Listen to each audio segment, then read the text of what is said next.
welcome to episode 6 of a Disney Life podcast. This podcast is a place to bring together friends, both old and new, to share in our Disney adventures with you and for you to share your Disney adventures with us too. We are so glad that you decided to tune in today.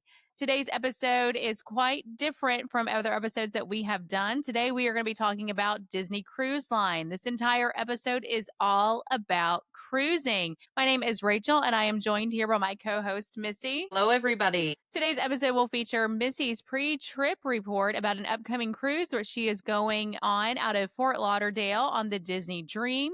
We'll also be featuring our top 5 favorite things about Disney Cruise Line. We'll be letting you know what our favorite Disney Cruise Line ship is. And finally, Missy has a Disney Cruise Line tip for you. All right, so today we have a pre-trip report for you. Missy recently booked a sailing on board the Disney Dream with her family. So, Missy, why don't you tell us about your upcoming cruise? Okay, thank you, Rachel. So, we have sailed with Disney Cruise Line many times before. We've sailed with a lot of cruise lines, and we really, really love cruising. Of course, I love the parks, but cruising is really my favorite type of vacation. So, this summer, Disney Cruise Line has had a lot of discounted offers out, more than I've ever seen before. And I've been cruising with Disney since 2000. I guess it was technically 3. It was my honeymoon. We got married between Christmas and New Year's, and it was January 1st, 2003. So it's been a long time. I have never seen them put out as many discounts over the summer months. So I really just couldn't resist. We are celebrating my youngest daughter's Sweet 16 and my oldest daughter's high school graduation. So we figured Disney Cruise Line was the ideal place for us to do that.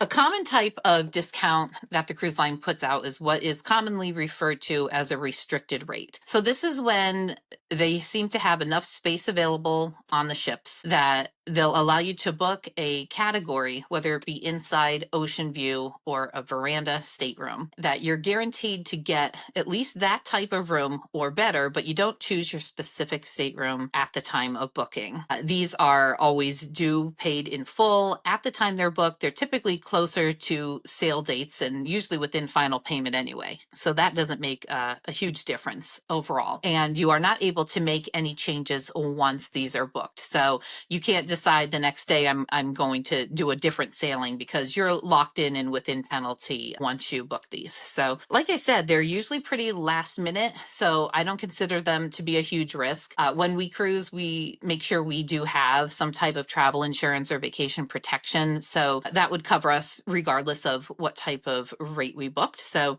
when we saw this come available, we decided we needed to jump at the chance. Yeah, So I completely understand that. And I think that's something it's important for anyone who's listening that's never experienced a cruise to understand is that once you've reached that final payment date, you are in penalty immediately. And so when you have these rates, like you said, it's nice for last minute because you're committed to going at that point if you're booking something last minute. But the penalty increases exponentially the closer to a cruise that you get. So that's always something to consider as well. And as you said, travel protection is definitely a must in these instances. So, like I said, we had booked it with the restricted rate. When we initially booked, we decided to do inside staterooms. And then over time, we were seeing there were continually veranda staterooms available. And we ended up switching both of our staterooms to veranda staterooms. We have 5 of us traveling. So it'll be what we consider to be 2 adults and 3 children, but 2 of the children have aged out of being kids. They're 18 and over. So we really only have one 16-year-old child with us. But in this situation, the 2 rooms really made sense for us. Typically, these restricted rates won't go for higher than a quad occupancy room. So if you have more than 4 people, you would need to book 2 rooms anyway. With these rates, like I said, you don't get to choose your stateroom at the time of booking. I always find it kind of funny. It seems like experienced cruisers really get set in their ways and have a specific spot on board where they want to be. For example, I tend to choose the starboard side of the ship. I think just because that's where I happen to be assigned early on my first cruises. So when I walk out my stateroom door, my brain's kind of pre-programmed like that. I think that's the side I'm on. If you're pictured Yeah. as a car, I'm on the passenger side of the car. So Yeah. I get turned around so easily if I'm on the port side of the ship. So if you're new to cruising, picture yourself in a car. And if you are in the driver's seat of the car, you are on the port side. If you are in the passenger side of the car, you are on the starboard side. Overall, it doesn't make a huge difference. Sometimes, depending on the itinerary, people may have a preference because they want to be positioned a certain way in certain ports of call, but overall, it's not a huge deal. When I've spoken to some new cruisers recently and explained to them that they don't get to choose their stateroom ahead of time, they kind of look at me like, so what? So it's like a hotel. When you book a hotel, you know the kind of room you're going to have. You don't know exactly where in the hotel, what level of the hotel your room's going to be on. So I think that's a really good comparison. And I hadn't really ever looked at that way until recently, but I thought, you're right. Like when you go to a hotel, you don't know exactly where you're going to be. So why does it really matter so much on a ship? You're on the ship, the Right. type of room that's going to be, what it's going to accommodate within the room. Yeah. So again, to I us, it didn't really make a difference where we were Yeah. assigned. And probably with Disney Cruise Line, it's a little bit more of a guarantee that you'll have a decent location. Thinking about other cruise lines that have maybe casino on board, I wouldn't want to be above or below the casino. I think that would be a risk that I wouldn't be willing to take. But with Disney Cruise Line not having that, you're not dealing with that type of noise issue that could possibly go on all night long. Right. Yes, exactly. And I will report back on how our room location ends up working for us. So I've come to notice with their restricted rates like this, they're commonly assigned about 2 weeks before sailing. So for us, it happened the evening 15 days before. So it Okay. seems like that's when they went in. I often will join Facebook groups for the different sailings I'm in to see what other passengers have going on, see if there happens to be anybody on board that I know. And everybody in the group that night was saying, like, check the app, the rooms have been assigned. So we were assigned a higher category than what we had booked. So when we booked the restricted rate, it was a category 7A. For anybody who's familiar with Disney Cruise Line, what they call a navigator's veranda. If you're not familiar with the cruise line, that is a certain section of verandas forward and aft on their ships that don't have a traditional veranda. They kind of have a cutout opening in them. You can go outside. It's not like you're inside just looking out a window, but the space is a little bit more, I hate to say confined, but I guess that might be the correct word. It's not as open of a space just because of the structure of the ship and the cutouts. If you look at the ships, you'll see they have like these circular openings and oval openings towards all the way forward and all the way aft, and those are those rooms. So Yeah, it's almost those like are there was a porthole and they cut that out. right. And you have that. So you do if you want, but it's a good option if you want to choose your stateroom and you want to get a veranda but not pay as much as the Right. more open ones, but you still get, because I've talked to people who, they want at least to have some kind of circulating air Mhm. out on a to be able to sit out on a veranda and get some fresh air. So that's a good option too to be able to have those. Absolutely. And the one thing I like about them is they do give you a little bit more privacy. I know a lot of people think of, well, when you're out in the ocean, you have privacy, you're out to sea, you're facing out. Well, you're in port many of those days. So if you'd like to have your morning coffee, but not have to worry about being fully dressed for the day, when you're docked next to another ship and facing someone else's veranda, this could give you a little bit more privacy. But they are the lead in for veranda pricings, meaning they are the least expensive veranda option that Disney Cruise Line has. So that's what you're paying at that rate for the sailing when you book at the restricted rate. So we were actually assigned to 2 staterooms with a connecting door between, which is absolutely ideal for us. It makes things very convenient with all of us. And they are both on deck 10 midship near the elevator. So you had mentioned potential noise from the casino on other cruise lines. On Disney Cruise Line, I often tend to avoid deck 10 if I'm choosing my room in a few areas, particularly all the way aft when you're under cabanas, the buffet area,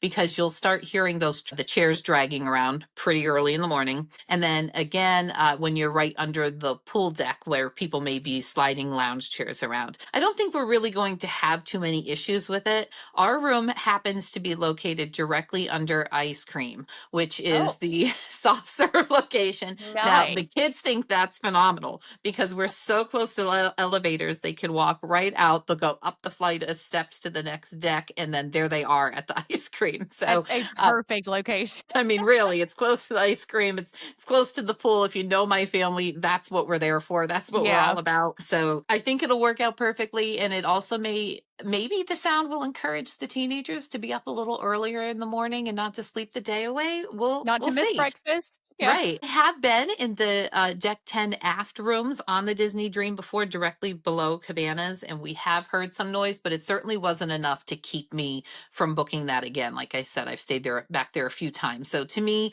the noise isn't a big deal. If I hear some chairs being rearranged upstairs and I'm that tired, I'll roll over and go back to sleep. If not, it's not the worst way to wake up for the day. No, not at all. Yeah, and I usually travel with the noise machine anyways because of having young small children, so I'm used to sleeping with a white noise machine, and that a cruise is a good reason to crank it up when I just wanna roll over. I've got a question about your cabin. So, Yes. you said, you have this restricted rate. You were assigned by Disney. Now, you did get connecting cabins, but is that always guaranteed if you're traveling with your family? It is not guaranteed when you book these rates. So it definitely is a risk, especially for families with smaller kids who have more of a need to all be together. So, like I mentioned, I am in one of the Facebook groups for the sailing. And when everybody was talking about the rooms they got, it was an overwhelming amount of people saying they got connecting rooms for their parties when they were traveling with more than one stateroom. So there is a way to link your reservations in Disney system so they know that you're traveling together. So if you book directly with Disney, you'll want them to be aware. If you're working with a travel agent, it's absolutely something that your travel agent can help you with. Once they're booked in Disney's internal booking system, this allows Disney to know you're traveling together, and they'll assign you together for dining purposes. And if at all possible, they will give you rooms next to each other. Certainly not guaranteed. You're absolutely not guaranteed to be connecting. But in my experience with this type of room, booking this type of room, they typically will put you nearby, if not actually connected. That's good. That's good to know. And again, yeah, it's not a guarantee at all, but having everything connected, and it's nice to know that Disney is at least paying attention to that. And when they're making the room assignments, and you mentioned that getting dining together, but it's also convenient if you wanted to make some port adventures. That when from your account, you can see everybody that you're connected to on that sailing, and so you can make them for everyone at that time too. That's also a very big advantage for making sure your party is all connected. Yes, absolutely. And we did do a little bit of booking like that. So I'll get to that as we Yeah. go along here. And it was helpful to have everyone linked together in the app, and I can just choose the appropriate names for each experience and book them. So this cruise that we're taking, like I said, it is on the Disney Dream. We're sailing out of Fort Lauderdale, Florida, which is Disney's newest and second year-round port. I have sailed from there on the Dream before. Actually, Rachel and I did a Yeah. group sailing on the Disney Dream last year when the new terminal was pretty brand new. We had a great experience there before. I don't know how it was for you, Rachel, but it was very easy for us. We had stayed in Fort Lauderdale area, like right on the marina, a hotel, and I took a lift with my stateroom of people over that morning. It's Terminal 4 that we'll be sailing out of. So there are usually several ships that sail out of there. There's a few active terminals, but the Disney Cruise Line dedicated terminal is Terminal 4 in Fort Lauderdale. Yeah, I had the same experience last year. My roommate and I, we stayed at a hotel close by and just took a lift that morning. The hotel did offer a shuttle for, I think it was $10 a person. Not that bad at all, but I think between the two of us splitting a lift, it was less expensive and we were there in no time. We ended up actually that morning, I had to go to Walgreens. And so we found a Walgreens about a 5-minute walk right in front of the port. There were several crew members of different ships that were docked there that had gone into Walgreens because it was an easy walk to there. So there's quite a few places to stay that are really close by. And if you forgot something, there's several things in the area that you can go that morning before you get on the ship and grab something that you forgot. So I had no idea you went to that Walgreens that morning, but I also walked to the Walgreens that morning. I can't remember what it was that I needed at the last minute. It was something for my daughter. And I did notice while I was in there, you could tell everyone else in there was getting last minute things for Yeah. being on a ship. And they started saying like, oh, which ship are you going on today? Which ship are you going on today? They seem to know their client base in Yeah. there. And they had, a whole big row of charger cords for like whatever type of device you have, and different snacks, bottled water. They had a pretty generous section of alcoholic beverages, different types of wine. A lot of the cruise lines do allow you to carry a limited amount of alcohol on board, Disney Cruise Line included. So I thought to myself, well, that's good to know for the future because it was super, super close to where the Yeah. terminal is. Yeah, because you don't have like, at Port Canaveral, for instance, there may be things there, but I think it's so much more chaotic just because it is just the port that I have no idea what's around where those terminals are. But this one, it was, I mean, Missy and I did not stay at the same hotel, but our hotels were very, very close to there, and there were several hotels in the area, and of course the Walgreens. So that's very smart planning for whoever decided to put a Walgreens. That's very true. So, like I said, this is kind of a last minute planned trip for us. We are coming from Pennsylvania and opted to drive, which I know sounds like quite an undertaking for many people. There are a lot of people in our area who will travel to Orlando and experience the Disney parks, which is about a 16-hour drive if you don't stop, which clearly isn't realistic. It's over 18 to get to Fort Lauderdale from here. So, we will be taking 2 days to make the drive, so it could be slightly more leisurely. And we will plan on stopping overnight the first night after about the first 6 hours. So that'll get us about to like the south of Richmond, Virginia, which is our goal. We want to be past that DC traffic area on 95 later in the evening because we'll be working on our departure day for most of the day and then heading out and driving down through the evening. So we'll plan on stopping a little south of Richmond, getting on the road first thing in the morning. And then our stops on the second day, my kids have planned out a few stops based on where Bucky's is located. But of course. We do not have any Bucky's up here where we live, and we discovered them a few years ago on another road trip to Florida. So we do stop at them as we can. They tell me there are three directly along the way on 95. So once we get down to like the South Carolina area, I believe is where we start hitting those along the highway. So we plan to make some pit stops there and arrive in Fort Lauderdale the night prior to sailing. So, as with any cruise from any port with any cruise line, I always tell people you have to arrive at least a day prior to your cruise. You don't want to risk missing a flight or getting a flat tire or being stuck in traffic or anything that's going to delay you from getting to that cruise port. So, our plan is to stay at a Fort Lauderdale area hotel very close to the cruise port. I'm trying a different one than last time. So far, I have not found one that I absolutely love that I think is the best. So I'm kind of hopping around and experiencing different ones. So this year, it's going to be a Courtyard by Marriott that's nearby. So we'll see how that goes. And I Yeah. will report back on that. Yes, I think we all could use a good list of places to stay at Fort Lauderdale. Not that they're bad, but I think the closer to port, you get a lot of mixed reviews on those. I think the ones that are out further into Fort Lauderdale itself get better reviews, but it's nice to stay close to port and get up and go to Walgreens in the morning before you get on the ship. When we're finished here, I'll have to look online and see where that Walgreens is in relation to where I'm staying this time because I didn't think to check that. I know I'm somewhere between the airport and the cruise port, which is very close. Very, yes.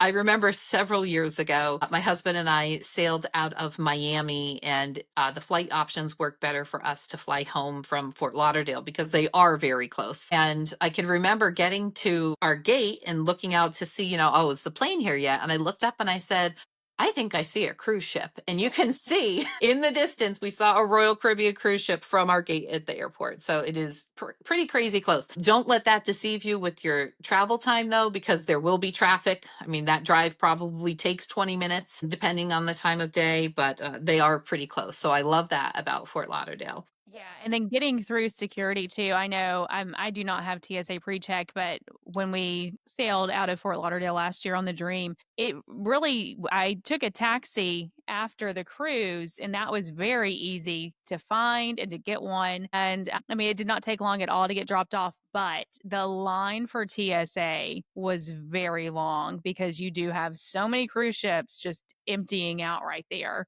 At the same And a lot of time. Yeah. Yes, at the same time, everybody's trying to get in. So my flight wasn't until about 1 p.m. And I'm glad I had the chance to go in and get in and get lunch at the airport and everything before getting on a flight. But yeah, it was definitely, I probably took about 45 minutes to get through security, which is not really something I'm used to where out of the airports that I typically fly out of. That's good to know, but I would say I do think that I would rather wait in that security line than choose the Miami airport if I had a choice. Okay, that's even good to even know. when the Miami airport seems just so giant to me. I can remember the last time I was there, like there was something that was down, either a tram or like there something wasn't as normal, and we walked and walked and walked. It seemed for miles and miles. I'm sure I'm exaggerating, but still, I could remember. I think it was when we sailed on Icon last year when Icon first started sailing Royal Caribbean's ship. I had my daughter with me, and we flew down through Miami, but we flew back home through the Fort Lauderdale airport. And when we left Miami, she said, "I'm so glad that we don't have to walk through that airport again because it's so big." I mean, there's pros and cons of both of them. I think it's the only time I ever had to like stop at an airport and look at a map because I'm like, wait, where am I going? There are not Yeah. enough signs. Things were very confusing, but I'm sure it's a great airport. And they, like I said, it was under construction. There were things that were down at the time. So that led to my confusion. But I love that the Fort Lauderdale airport is small enough that it seems a little bit easier to navigate also. Yeah. Even, I mean, it's a big airport, but it's not as big as the Miami one. So I think I had mentioned it's Terminal 4 is Disney Cruise Line's designated terminal there. And if you have cruised before, you know that Disney has a pretty standard online check-in process. If you have not cruised before, I can tell you a little bit about that. It'll open up depending on how many times you've cruised with Disney Cruise Line before. If you've cruised many times with them, you'll have more of an advantage with it opening up for you further in advance than if you're a brand new cruiser. Part of that check-in process allows you to upload your identification, like your passports, a security photo. So those things save a lot of time at the port, so you don't have to do them at the terminal when you arrive. You could link a credit card for payment purposes, and you'll choose your port arrival time. So I was able to choose the earliest time that was available when I checked in was 11:15 a.m. And I did hear from somebody else on the sailing, the earliest for that day is 11 a.m. So I Oh, think that's a pretty standard start time for them yeah. at the Fort Lauderdale terminal to for your port arrival times. And we are boarding group number 5. So Yeah. we're pretty early on in the boarding process also. So I'm hoping that when we get to the terminal, it's not too busy. I do know I have heard of them turning people away that show up way too early for their port arrival time, but I feel like if we plan on trying to get out of the hotel around 10:30 in the morning, that should get us there in plenty of time to figure out where to drop off the luggage and park our vehicle, because this will be our first time parking our own Oh, vehicle at yeah. that terminal. So that'll be a new experience for us. We'll Yeah. all need some patience there, I think, Yeah, and your maneuvering port arrival around. time is not your boarding group time, so that's something too that I think it's confusing for a lot of people. Port arrival time is the time you are arriving at the port. When you are going to the parking lot, that is your port arrival time. So, but you and I can both attest to this. Once those boarding groups start being called, they go fast. They They go really very do. fast. Yeah. Yes, they do. And that was my experience last year in Fort Lauderdale also, and it seems to always work that way in Port Canaveral as well. So that first day when we board, it is very traditional for us to have a carry-on bag with us that contains our bathing suits and some sunscreen. So I'm hoping we get a nice day for some swimming. We are doing a 5-night sailing. So the second day will be a day at sea, and then we'll have a day in Cozumel, Mexico, another day at sea, and then a day at Disney's Castaway Key before returning to Fort Lauderdale. So Yeah, that's uh, a nice itinerary, nice and relaxing. it is. This is actually, I think, my first ever 5-night Disney cruise. I've done 5 nights with Royal Caribbean before, but I've done 3, 4, 7 with Disney many times, but I don't think I've done a 5 before. So it seemed like the ideal length for us for a trip that we needed to make the drive for. A 7-night would have been too rushed to get down and to get back home with our travel time that we need. And a shorter cruise, I feel like wouldn't really have been worth all the time that you're spending to get there and back when Yeah. driving as for like how long you're actually on vacation. So 5 nights seems ideal to us.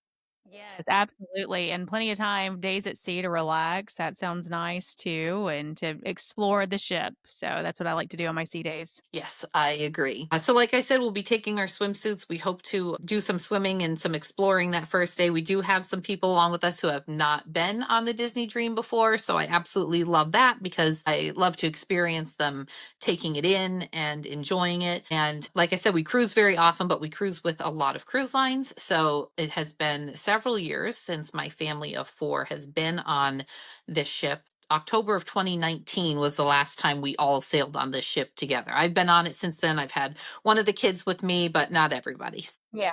We're excited to get everybody back. And they were just looking at some photos yesterday of, oh, we should redo this one and redo that one, photos through the years. So that's always a fun thing for us, Yeah, also. I'm glad that they're excited about it just as much as you are, that's very sweet. So I do know one thing we'll need to handle as soon as we get on board is dealing with our adult dining reservations. So we have two newly adult kids who have never dined at Palo before. We did book online, but the system allowed me to book us two parties of two, but not a party of four. So we're going to go and check with them when we board to see if it's at all possible for them to combine those reservations for us. So we're dining at one table together rather than two. In my experience, it's not a problem for them, but it is something we want to deal with as soon as we board. And since we're fortunate enough to have one of the earlier port arrival times, I'm hopeful that we'll be successful with that endeavor. I hate to get on the ship and have to go stand in a line right away, but sometimes that's necessary with this type Yeah. of thing. Well, and I have heard recently Palo reservations,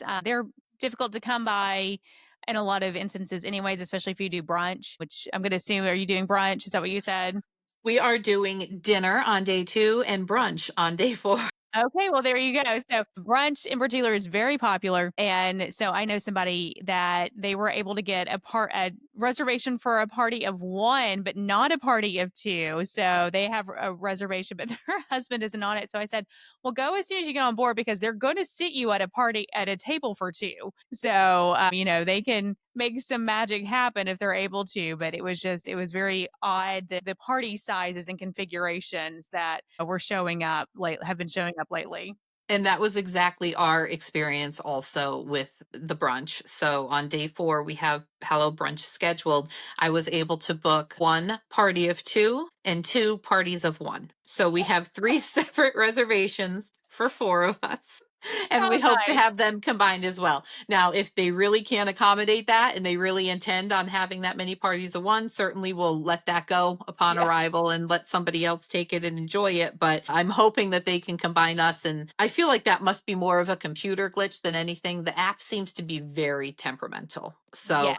Yeah. I never know if this is really what they intend or just what the app decides to allow that day. So that's what we have. We did book Palo dinner for the same night that happens to be pirate night. So some people do this intentionally. In our case, it was not intentional. The kids were actually looking forward to dressing up a bit, even though they're adults now, and experiencing pirate night. But with our dining reservation at 6:30, I think they'll be finished in plenty of time to be able to get up on deck for the pirate party and fireworks later on that evening. So we are looking forward to that also. Yeah, that is pirate night for sure. It's a unique experience on board Disney Cruise Line and very fun to see families that do dress up. You'll find a bandana in your stateroom the morning of and everything, or sometime in the afternoon before dinner. And it's a lot of fun to see everybody. And of course, going out on deck and having fireworks at sea. It's a special moment. And I recommend at least try to go see that,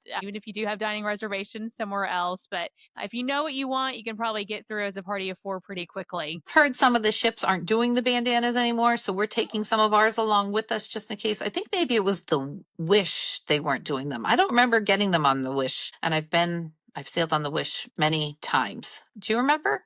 I I have to don't check that rem out. I don't remember. I do remember getting the wands. Mine disappeared at some point. I was gonna bring it home to my oldest daughter, but I don't remember off the top of my head. But I do remember getting it on the Dream last year. I do remember Okay. that.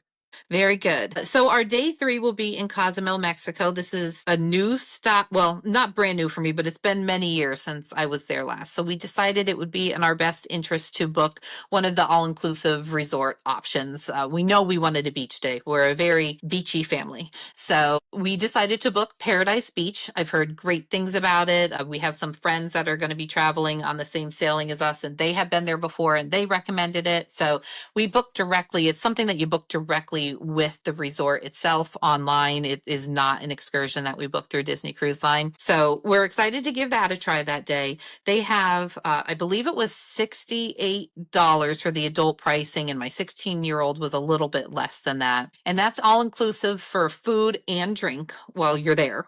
And then it was an extra $14 to add on the section of inflatables that they have out in the Okay. water. And my kids are all about that. And I think my husband will be too. That's the type of fun, silly thing he'd be into. I'll probably watch from the shore or maybe be in the water to take some photos with my phone. But that's about it for me in the inflatables. It would be a very wipeout type situation if I were to attempt that. But I think it looks like a fun thing. My kids are strong swimmers. They're lifeguards. They love swimming. So I feel pretty confident with them being able to be safe out there and enjoy a nice beach day. They have a pool there as well. So I'm sure we'll check that out at some point. It looks like a beautiful property. Yeah, I've heard a lot of talk about it lately, and that's a one that's highly recommended by a lot of different people, with a lot of different demographics making up their families as well for travelers that they really do enjoy that. Last time I was in Cozumel, I actually went horseback riding, so That's fun. yeah, it was a lot of fun. It was through some ruins. We had to drive probably about 45 minutes from the port and went horseback riding there. And then we had a little beach break. And there was I'm guessing a public beach, but there was hardly anybody out there. And because it was not close to the town area, that's where all the hustle and bustle is. And if you've been there, you Right. know exactly what I'm talking about, or you Yes, I do. Yes, so it was a little bit further away, so it was a beach, and there was just this bar out there, and they had, little appetizers and everything like that, and so we spent about 30 minutes out there before heading back, but we had a really good time doing that. That sounds like a fun day. So I have heard, and I remember experiencing it before, that some of the beach areas have a lot of coral and can be pretty rocky. We're figuring we better take either our water shoes or Crocs. We live in Crocs. We're that kind of people. So mine are usually flip flops. So I'm thinking maybe I'll take something along that, put them in 4-wheel drive and keep them on your feet there Yeah. for in that water. I had a little incident a few weeks ago and actually cracked the bone in my ankle. So I have to be a little careful when it comes to water activities on this sailing, but I think I'll be all right by then for this. That's a So good excuse to not get on the to inflatable. not do the inflatables. I don't even need an excuse. Everybody that knows me just knows it's a very poor idea. And our last day will be at Disney's Castaway Key, which is just an absolutely paradise island location. So I am quite a planner when it comes to traveling, and my friend who's traveling along with me is as well. So we were stalking the app for cabana availability. So Disney has a very limited amount of cabanas available. There are 21 which includes a very large family-sized cabana on the family beach, and then a few others over on the adult-only beach. These are very commonly all booked up by the time booking opens for the general public because concierge guests get the first crack at them and they get reserved. And then they're released by a Castaway Club level. Years ago, it used to be if you were platinum, you were good to go. You can get them. But that's not the case anymore. And they're even more difficult to get on the newer ships like the Wish and the Treasure because they have more concierge rooms on the ship and the same amount of cabanas. So there are cabanas under construction as we speak. We do not have a time frame on when they'll be opening or exactly how many there are. I don't think I've heard that, but Disney knows there's a great desire for those, a need for those. Luckily, they're adding more. So these cabanas, like I said, are available to book through the app, and they're pretty solid structures. They've got some comfortable like outdoor furniture in them. There's a refrigerator that will be fully stocked with soda and water. There's usually a little fruit bowl and a basket of some snacks like granola bars and chips and that sort of thing. It just makes it for a really nice, relaxing island day. The area in front of the cabanas is open exclusively for the guests using that section of cabanas, so you don't have a ton of people in front of you, and there's a nice beach area and water to swim in, of course, Yeah, off of and you get those. floats too, which is nice. You don't have to rent those. They're already Right. there. They're already out there. The So it's mats, the definitely nice. float mats are there, and the tubes are there for you to use at Yeah, each one. There's lounge chairs. Each cabana has a hammock. They're just absolutely a glorious way to spend the day. So yeah, they going into this, I knew, we had missed the boat on that because we've booked far too late with this restricted rate. But we did some successful stocking, and we ended up not only with cabana number 12, but also cabana number 21, which is the family cabana, wow, which that is is giant. impressive. That is So very impressive. we did decide to let Cabana 21 go because there are 8 total of us traveling, and we just didn't need that. We wanted somebody who really needed the space to be able to go ahead and take advantage of that option. And plus, it was a little bit cheaper to do the regular Cabana. Now, at the base cost, you get 6 people included in the regular size cabanas. You can have up to 10, but you pay additional for them. So we took a look at it. I think it came out to around $250 was the difference between the regular one for 8 of us or the larger one, which accommodates more people and doesn't charge extra to have 8 people. But we still decided we didn't need to take it all for Yeah. ourselves. So Well, we there's let still plenty of space in the regular ones. I mean, the family one is huge, but there's still, you're not always just sitting inside the in cabana the when you get a cabana, right. cabana. And realistically, well, as long as the weather's nice, we're going to be out in the water anyway, and we'll make great use of that. So I am excited to have a day at the cabana. I think out of all the times I've been to Castaway, it's definitely rained for some part of the day for more than half of those days. So I think that'll give us a little bit of a shelter from that in case we get some afternoon rains coming through. The kids also want to participate in the Castaway Key K. So this used to be an organized event. I did it over 10 years ago at this point with a group myself when you would all meet up. I think we met up in Evolution on the Dream at the time, and they walked everybody off the ship together. And I remember saying, wow, I'm like walking almost a mile just to get from the ship to where the gate starts. It was Just to be half September. It of was it. so, I'm like, this is the worst idea ever, but I'm out here now. So I'm committed, and I did it. And I brought home my little plastic medal. And ever since then the kids have been saying, like, they want to do that too. They're getting into Run Disney stuff. They're actually doing one of the 3-part virtual Run Disney event this summer. So they're trying to get whatever Disney medals they can get. So at this point, it works differently in that it works on an honor system, and you can go ahead and run or walk the 5K whenever you'd like during the day. And I believe the check-in station, once you complete it, is still at the bike rental station. So you just go and let the cast members at the bike rental station know you completed the 5K, and they will give you your medal, which is a really cute Disney Castaway Key 5K, I guess it's like a rubbery plastic material at this point. So I told them they can get to the cabana with all of their things and leave it there because I don't need to carry it all for them, and they can go do their 5K and they'll know where to find me Yeah. when they're finished. I mean, honestly, though, if you walk from the ship to the cabana and back to the ship, I mean, I think they should totally count that as your 5K They too. should. It should be like, I'm walking to back to my room Yeah. now. Can I have my medal? Put it on when I get there. So that'll be our last full day there, and then we'll be back in Fort Lauderdale the next day. We don't really have a solid plan for driving home yet, other than we know we're going to have to do it, and we're kind of in denial because that's not nearly as the trip home isn't Right. typically as exciting as the trip to get there. But we'll have more adventures coming up in the future, I'm sure. So typically when we end trips like this, we spend our time on the way home planning the next one. So I'm sure that'll be a part of it. Yeah, that's always the best way to get over one vacation is planning your next one. Absolutely. It's the only way. Yeah, yes. Well, that sounds So like a wonderful cruise. we're very, very excited for it. Like I said, it's been 6 years since the whole family was on a Disney ship together. We have some friends coming. They have some celebrations also. So we're just really excited to have that time all together and enjoy Disney Cruise Line. Yeah, we can't wait to hear about it once you return and definitely how that noise goes being under the ice cream machines. The noise may come from me rushing up the steps to get Yeah, to it every morning when they open that it, but we'll that see. counts We'll too. see how it goes. I will definitely report back. So thank you everyone for listening to my story of what I have planned, and I'm excited for it all.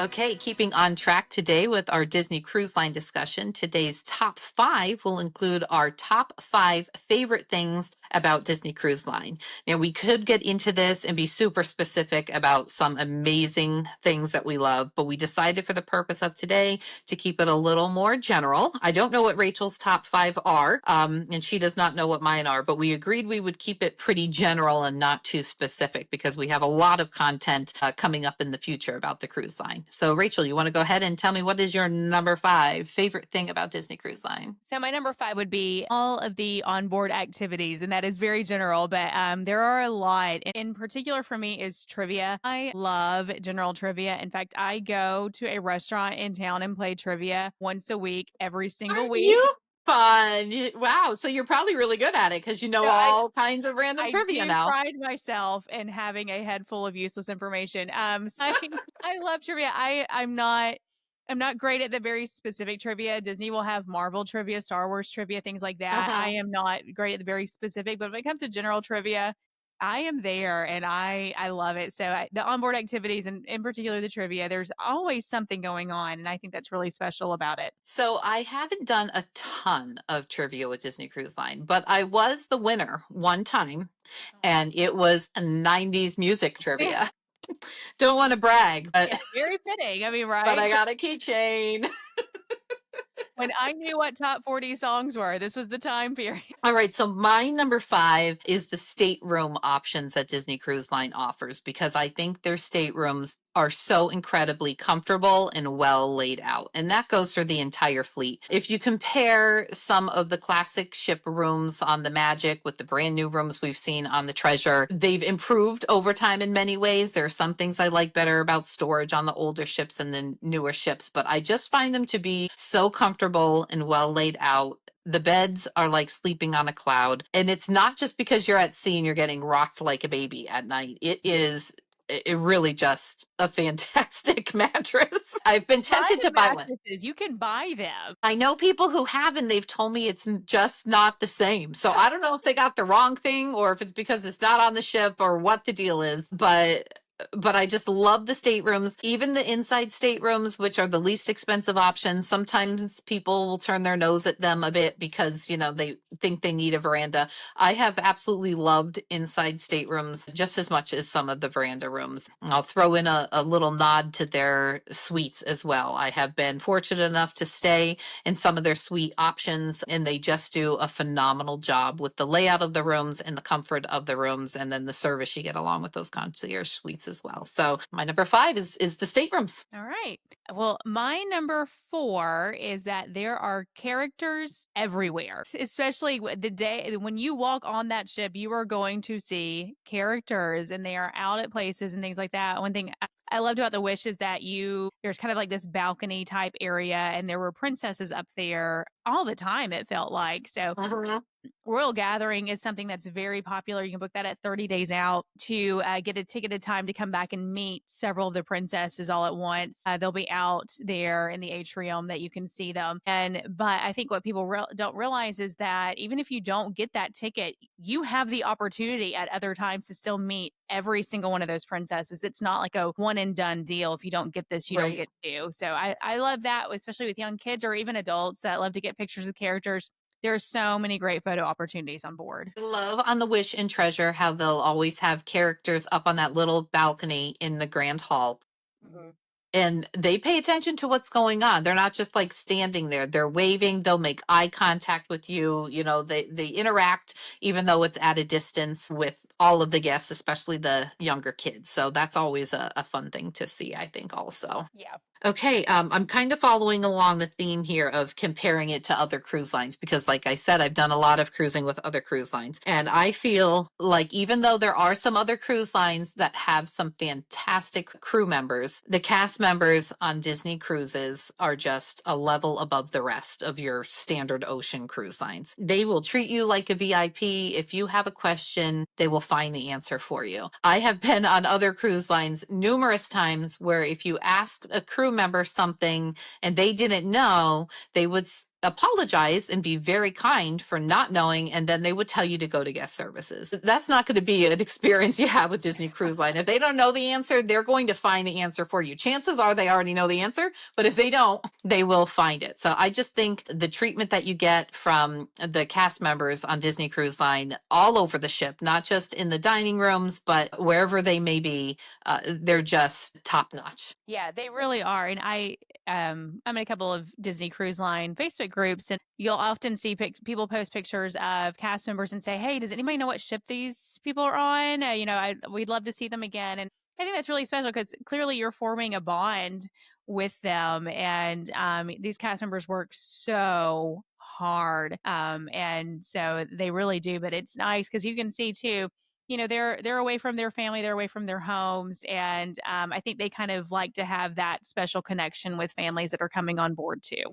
Absolutely. So my number 3 is kind of also comparing to other cruise lines, too, and this is probably my most specific one. This is a little bit odd, but I do like that the cabins in the far aft, the very, very back of the ship, they are not Okay. all suites and not all crazy expensive. Okay. Yeah. So the magic and the wonder are the exception on those, but you could book a deluxe family ocean view veranda cabin on the Dream, the Fantasy, the Wish, or the Treasure, and it's not a concierge category. It's not going to break the bank. Whereas other cruise lines, that is their concierge category, or they have a separate category like called Sunset Veranda, and they are twice the amount of another ocean view veranda. So I love that. The last time that I was on the Dream, I had one of those verandas on the very back of the ship. I could have stayed out there the entire time. It was so nice and peaceful and relaxing, and I really enjoyed that. So that is definitely a comparison to other cruise lines that Disney does have that option for a lot of financial option for a lot of families to get those cabins. So I didn't have that on my list, but I am right there with you. Yeah. If it's a regular sailing that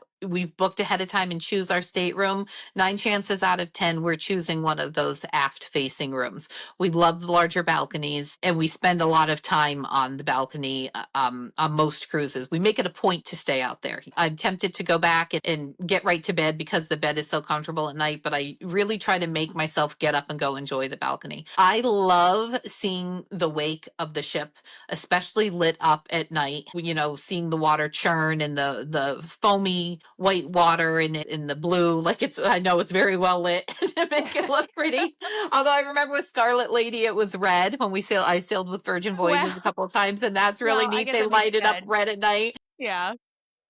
They've got some pretty unique areas on their ships we can talk about another day, but I just love those aft balconies Yeah. also. And you So get an actual lounge chair, which is nice mhm. too. So you get at least one of those, sometimes maybe two, or whoever's your room attendant might be able to find you another one. But yeah, there's something I think just so calming and relaxing about seeing the wake off the ship. So my next one along the lines of views off the ship is deck 4. So deck 4, also known as the promenade deck on all Disney Cruise Line ships, is the area with the track that you can walk around, you can play shuffleboard, you could sit in lounge chairs. Of course, being deck 4, it's a lower level, so you're down closer to the water. And I just think it is such a relaxing experience. There's not usually a lot of people out there. You'll want to avoid the smoking area. I think there's still a smoking area on the port side on some of the ships. I think that's where it is on the Dream. I'm not a smoker, so I don't know for sure. I wouldn't recommend taking kids out to where it's smoky. Go to the opposite side. There is a space for everyone. So I just love the way that you feel down close to the ocean. You every once in a while, if you're near the railing, you can feel a little bit of mist. And I really love deck 4. I think it's super Yeah. relaxing and a great time, a great place to even spend some afternoons if you need a break from the sun up on the pool deck and there's nothing indoors you want to do. Take a little time to enjoy being outside on deck 4. Yeah, I love being out there like after dinner before if I get out in enough time before like a show I want to go to or something like that, go spend some time out on deck 4 because it's usually pretty close to the main dining areas on the ship that you can get out there pretty quickly and easily. And I love shuffleboard too, so you can go find that on deck 4 as well. So my number 2, I like the main dining room rotation. I like that you are in a different place each night and that Stop it. That's my number too. Well, there okay, then we might have the same number 1 as well. I'm wondering if we do. So I love that it's unique, it's themed, that your servers go with you and, the food kinda plays into the theme as well a lot of times. So I love that about it. What are your favorite things about the main dining room rotations? So, one thing I've noticed with other cruise lines is if you want something other than the giant main dining room experience, you have to pay extra for a signature dining experience. What I appreciate with Disney Cruise Line, besides the fact that you have your servers that move along with you, is that you get a different experience each night. The menu will change and you could experience being seated in different restaurants. It's questionable how much I enjoy some of the interactive dining on the newer ships. I think it could depend a lot on where you're seated. So I particularly had the Disney Dream in mind when I was thinking about this because that's the ship I'll be sailing on soon. I know on the Wish you could be in Arendelle and you see characters there. I experienced on the Treasure being with the Coco dining experience there. Our seat was very close to the stage. I did not personally love that. I think there are people who would absolutely love that, especially with kids. I was there with adults on that sailing. I felt a little bit awkward because I have a great appreciation for theater and I felt like they were putting a show on for me and I felt rude sitting there eating my chips while they were singing because it was fantastic. They did an incredible job. So I think maybe I'd like to be a little further back so I didn't feel as connected to them. I think they improved the sound a lot comparing the Arendelle experience to Coco. I've been on the Wish many times, and each time I was in like a different section of the dining room, and every time it felt very loud to me. I am a huge Frozen fan, so I will always say that I love it. But I don't totally love the way that shakes down with the dining experience there. But in general, I love Disney's variety of dining rooms. I love the different experiences that you can have on each ship in Animator's palette, and that you're entertaining the whole family in addition to just sitting at dinner. And I will admit that dinner is not my favorite thing about cruises. I would more enjoy staying on the pool deck when everyone else goes to dinner and getting some quick service food or eating at a buffet somewhere, depending on the ship, than I would get going and showering and putting on clothes to go to a dining room. But I do appreciate all of the effort and work that goes into that and what Disney presents for their dining options. Yeah, so I would agree about the shows. Arendelle, it's a neat concept. I have no idea what happened in that show. I have no idea any line that was spoken, anything that happened. We were kind of sitting, they have the stage in the center, and it's kind of a 360 Uh-huh. everything like that. They're constantly turning around and everything, but we were kind of off to the side against the wall. We had a big group. It's the first night. We're all trying to catch up and talk to each other. And it was just, I don't know what happened. I know Olaf came by on a cart at one point, but other than that, I don't know what happened in that show. And so, for me, and I think this too, if I had children with me for that, my daughters, they might be disappointed because they have no idea what happened in that show too. So that's kind of a different one. The Marvel one was a little bit different. It was a little bit easier to follow along because you do have screens, and so we were positioned right by a screen, and that was a little bit easier to follow along. It was more interactive. But yeah, I have not been on the Treasure yet, so I've heard so many great things about Plaza de Coco. So I will keep an open mind when I do get on the Treasure, but I would say I liked the food at Arendelle a lot. I really did like that a lot. I liked the menu. The menu was unique. But as far as the show goes, I'm sure it was fantastic. I just don't know what happened. Whatever it was. And I think it depends a lot on where you're seated. I remember the trip you're talking about. I was there with you that time when we couldn't understand what they're saying. I feel like we were right under a speaker and it was so loud you couldn't make it out. So I don't know if that's something that they have adjusted over time or not. I mean, when we sailed, it was almost a year after it originally started sailing, if not two. I can't remember exactly when that cruise was. Concerning Marvel, here's the thing. I feel like if I'm going to take the time to get dressed and go and sit and have dinner, I'm like old enough now that I want to sit and relax and have dinner and have conversation with the people I'm traveling with. Like you had mentioned, you were trying to catch up with people and you couldn't really talk. I don't want to have to push any buttons. Yeah. And And I don't want to be shrunk or blown up or whatever I think it was Ant-Man was doing to us. I Yes. don't know what exactly was happening there either. I want to get away from the electronics, and we rely so heavily on them in the parks and on the ship for your daily navigator and to see what's going on. In a way, it's fantastic. I just don't particularly want that at dinner.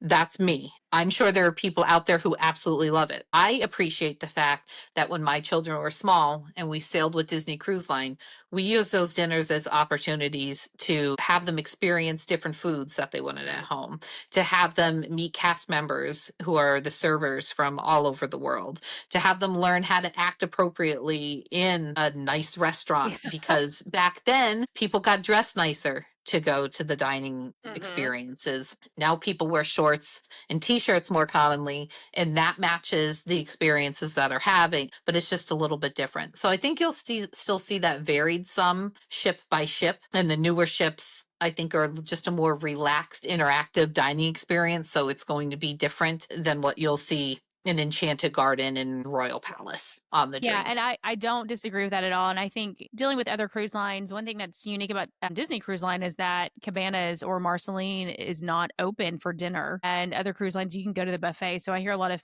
families with young children say, "Well, we're gonna not gonna go to the main dining room because we don't know how they're gonna act," and it's like, well, they're used to it, the cast the people who are working there are used to it, and they're very good with your children, and they're very good at trying to get food out for your children quickly and everything. So I love taking my kids to the main dining room. I really do. A lot of for the same reasons that you just said. They need to be able to know how to act in that situation, in that environment. And I want them to experience that environment. It's special Mhm. and unique for them. And we kind of play it up a lot with, the three courses coming out and the bread service and everything like that. And so and usually on the kids' menus, they're usually paper menus, so they give you something to draw or anything like that. So we really try to make it a good and fun experience. But I will agree with that. A lot of the dinners there are kind of casual as opposed to some of the ones that may just have one main dining room. But even that, I will say on Royal Caribbean recently, I've been kind of amazed at what people wear to dining.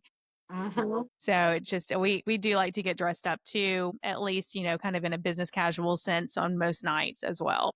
I hesitate to say this because I never want to be disappointed in Disney Cruise Line, but I am disappointed that they did not bring back Cabana's dinner when cruising resumed. That was something that we always, especially on a 7 night sailing, and sometimes even on sailings as short as a 3 night sailing, depending on what else we had going on and what our plans for the day. We love that Cabana's dining option. You used to be able to order from the menu and be served, so it wasn't buffet style in the evening. It was a regular dinner experience. And every other cruise line that I travel with does have their buffet or comparable option open for dinner, and Disney does not. And I think it's lacking greatly, and it makes me sad that it's not an option right now. And it's been 5 years. I hope that it'll return someday. I'm not too hopeful. I don't know if that's a staffing situation or a financial thing, or if it wasn't utilized as much by guests as I believe it was, but I hope it makes a return someday. Yeah, it's a good other option. I'll be completely honest, when we travel with Royal Caribbean, we do early dining and then we'll go up to the buffet and see what they have that's different.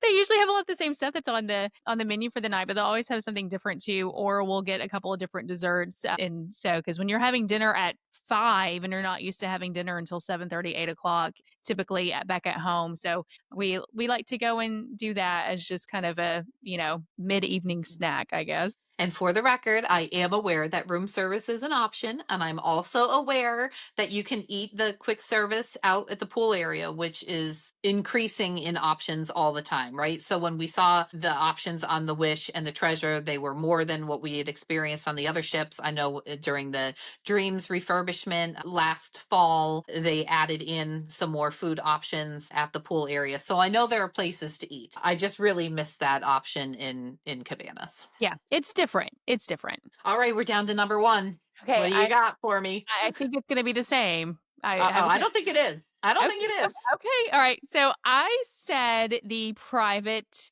island destinations. That is not what I said. Okay, well there you go. All right, so Castaway Key and Lookout Key at Lighthouse Point. Just the theming of it. I To be fully transparent, I have not been to Lookout, but Castaway just the intentionality that went into planning that destination, and it's beautiful. It is so beautiful. There's so much for kids to do. Even if you don't want to spend necessarily all day right by the beach, there's a lot to do. You can go rent bikes. There's so much. We love to go snorkeling there and see all the shrunken treasures that they have out in that area. And then Lookout Key, like I said, we haven't been there, but from what I've seen, the splash pad for kids, maybe you don't want to stay in the ocean all day or anything like that, or get away from some of the sand. And that's a huge area that kids can go and play in. And so I really do. I love it. I think it's beautiful, it's unique, and they really did a wonderful job.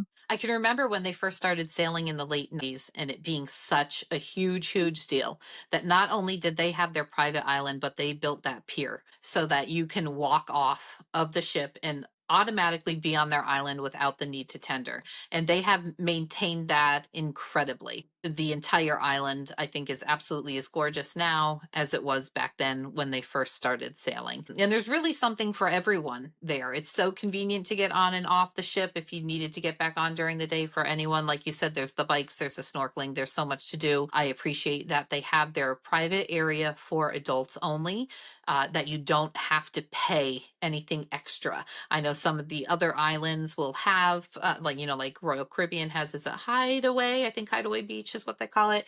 But you have to pay for that experience for that adult only area. So I appreciate that Disney offers that at no additional cost. So it really is just an absolutely gorgeous island. And I appreciate the security. So, not that I'm fearful with a lot of island destinations, but when you're traveling either by yourself or with children or whatever your situation may be, it's nice to know that you have that safe, secure island that you're traveling to. For first time cruisers, I think those private island destinations are absolutely perfect for them. Yes, absolutely, and you're not having to book excursions, which you can. You can book excursions, port adventures, things like that, but you can just get off the ship and enjoy the day, and there's Mhm. food options. A lot of times we might go back on board and get some food from the pool deck if we want to, and then come back out, but it really just depends, but that the food options are included as well, and so it really is very nice, and like you said, they've been well maintained. They are beautiful. I love walking back to the ship at the end of the day, not taking the tram,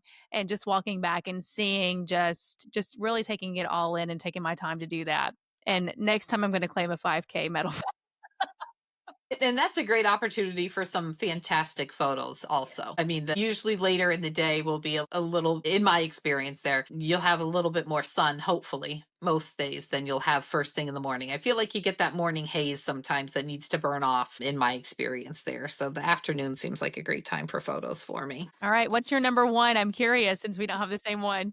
So my number one favorite thing about Disney Cruise Line is the turn down service that they offer in their staterooms. So that used to be something that was just customary with all of the cruise lines. They don't all make up your rooms every day for you like they used to. A lot of them only will service the rooms one time a day if you just have a regular stateroom and you're not paying extra for concierge service. But Disney Cruise Line will still make up your room in the morning and they will come and they will turn down your room at night. And I absolutely love having the bed turned down to the point, and this is a little silly, but I'll share it anyway. So, I have mentioned before that my husband and I honeymooned at the parks and with Disney Cruise Line, and we loved the turn down service so much that when I we came home as a newly married couple, I started turning the beds down every night. It's not something you'd think about doing on your own normally, but when I come up and get ready for bed, I would turn down the beds. And then once we had the kids, I started going in. And when they would do their bathroom and tub routine every night,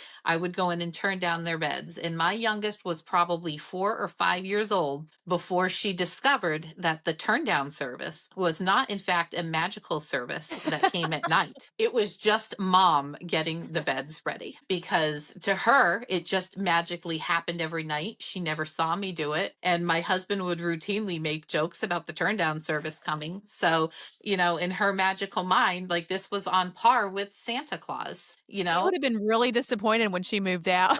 Yeah, she's figured it out since then. And the turn down service does not come anymore, usually because their beds aren't made to begin with. And that's where I draw the line. But the turn down service is my absolutely favorite thing about Disney Cruise Oh, I Line. love that. Yeah. I want my bed turned for Yes. me at night. Getting pampered on a cruise is very special, and it's very different from the parks because you don't really get pampered at the parks. I mean, you do have mousekeeping and everything coming in, but it is a different experience being on the cruise. Yeah, it's you're like a VIP, and it just I don't know, that bed is just more comfortable when somebody else Yeah. turns it.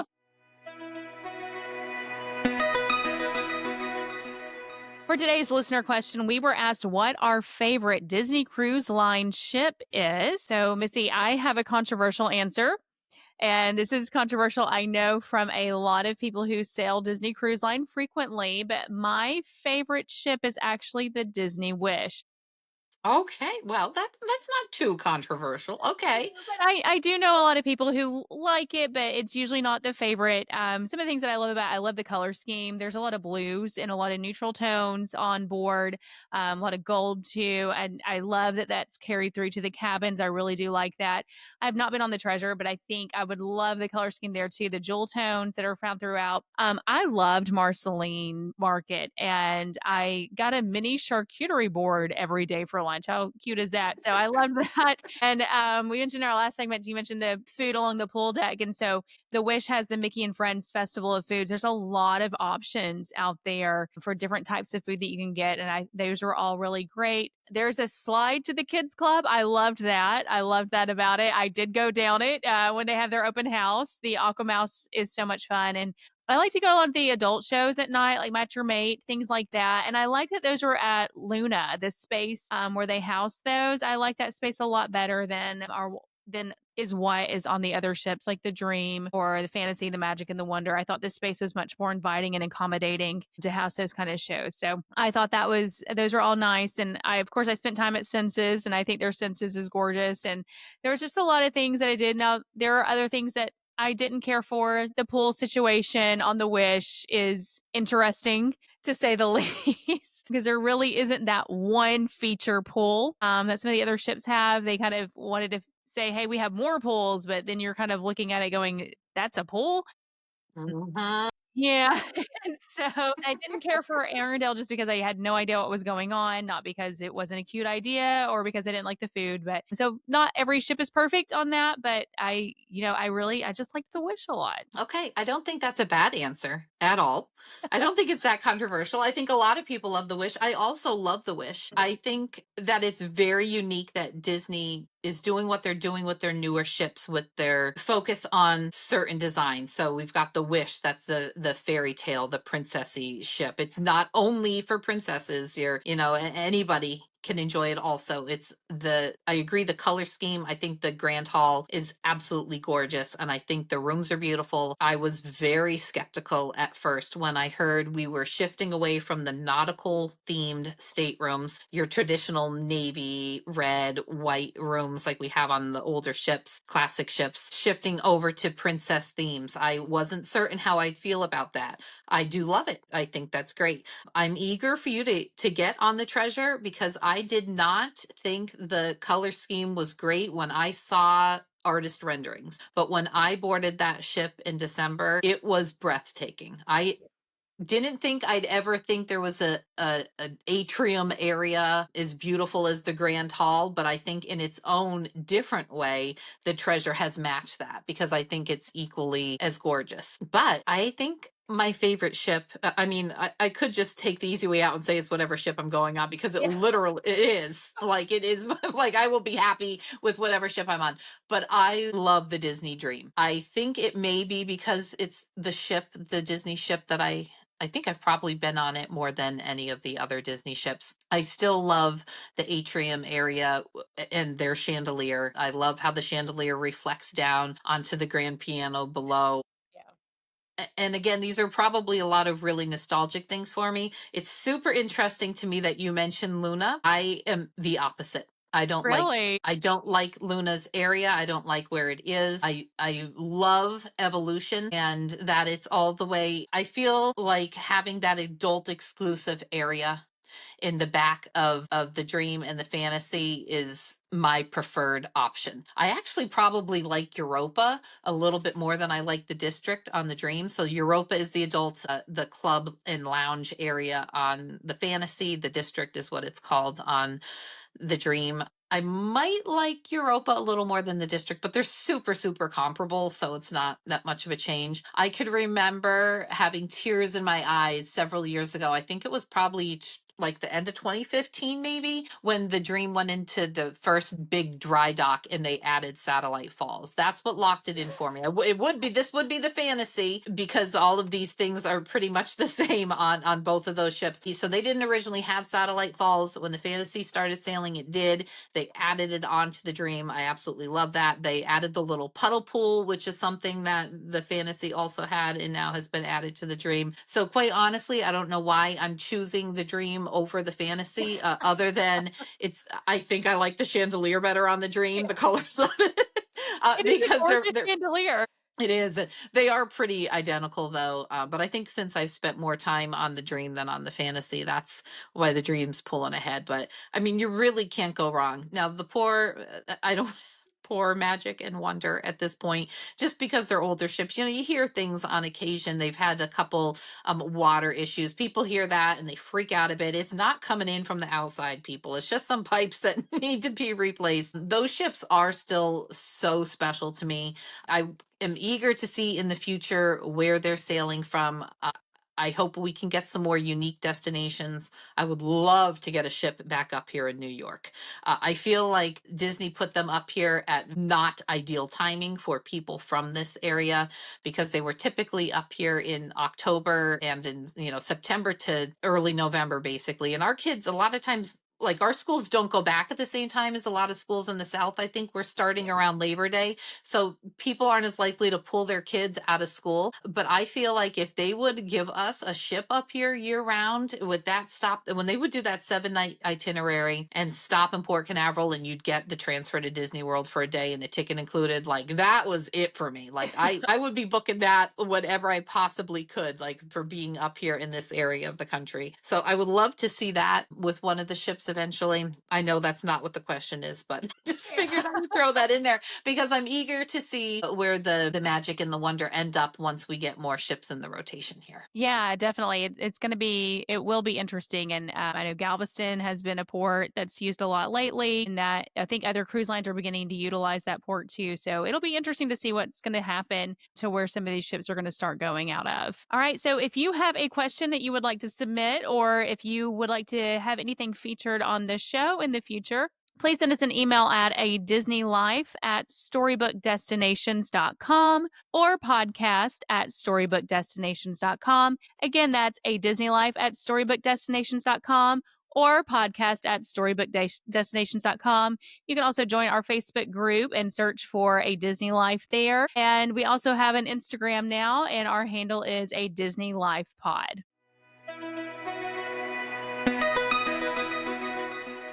For this week's tip of the week, we are sticking with the Disney Cruise Line theme. And my tip for you is actually about stateroom magnets. Now, this can mean two things. Sometimes guests will like to bring magnets along with them that are little hooks. They're easy to find online, and it seems to me like you always have something you need to hang up when you walk in the door, and there's never enough hooks. It may be your lanyard or a wet towel or your bag that you're carrying around the ship, but I do recommend bringing those magnets. But my featured magnet for this tip is the magnets that guests put on their stateroom doors. Since stateroom doors on ships are typically magnetic, guests enjoy bringing along some customized magnets. And not only are these fun for the other cruisers to see when they walk by your stateroom, but they also make it a little bit easier to identify your stateroom door, so you're not accidentally walking past your room all the time. So I definitely urge you to get in on the magnet decoration theme and do something customized for your family to make it a little more fun. And that's going to be a wrap on episode 6 of A Disney Life podcast. Again, we thank you for listening and being here with us. We urge you to be part of our Disney Life family by joining our Facebook group and following us on Instagram. And we invite you to continue listening, and we appreciate all of your support.